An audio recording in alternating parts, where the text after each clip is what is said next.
Students, numerical मैंने बता दिया था। इसमें कर्व्ड केबल प्रोवाइड की गई है। तो कर्व्ड केबल के हिसाब से इसमें देखेंगे तो अभी तक जो था वो इससे पहले न्यूमेरिकल में सिर्फ एक्सियल प्रीस्ट्रेसिंग थी। अब क्या होगा, कर्व्ड केबल की वजह से एक वर्टिकल कंपोनेंट भी जनरेट होगा। इसमें वर्टिकल कंपोनेंट भी जनरेट होगा।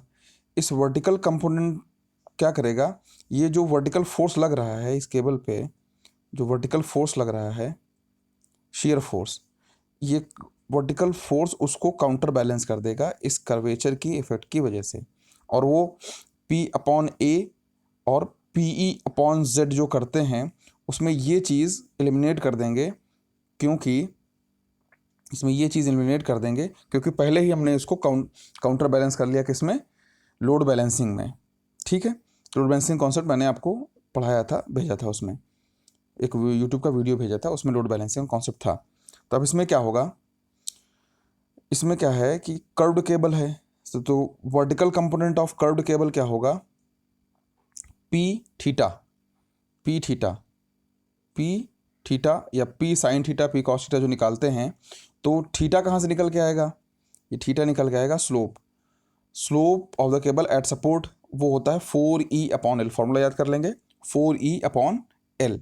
तो 4E अपॉन एल, एल यानी कि 10 मीटर, 10 मीटर को कन्वर्ट किया mm में, 1000 से मल्टीप्लाई किया।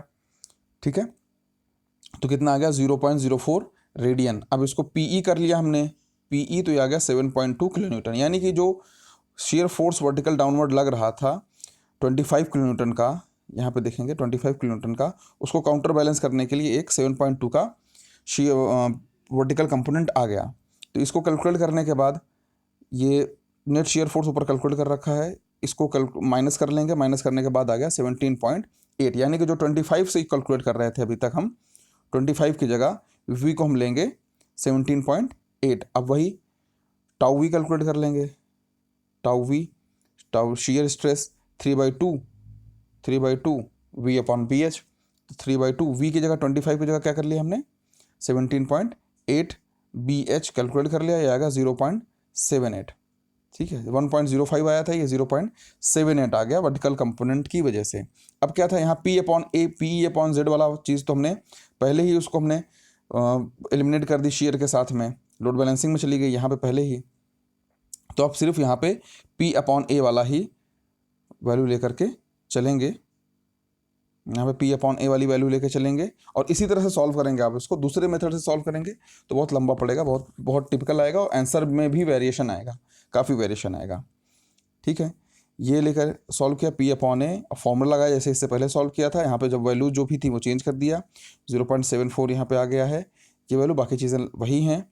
इसको सॉल्व किया तो ये वैल्यू आ गई 5.12 और 0.12, ये 5.12 प्लस का, 0.12 माइनस का। पहले क्या था, 0.23 आ गया था, इससे पहले जो थी वैल्यू उसमें 0.23 निगेटिव में आ गया था और उससे पहले बिना स्ट्रेसिंग के 1.05 था।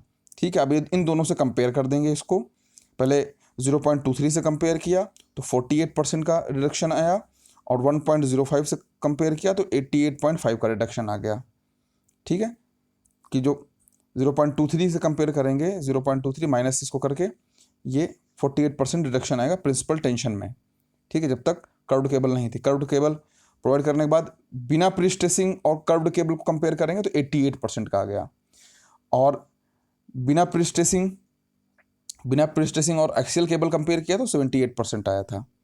ठीक है, तो ये दोनों न्यूमेरिकल हो गए।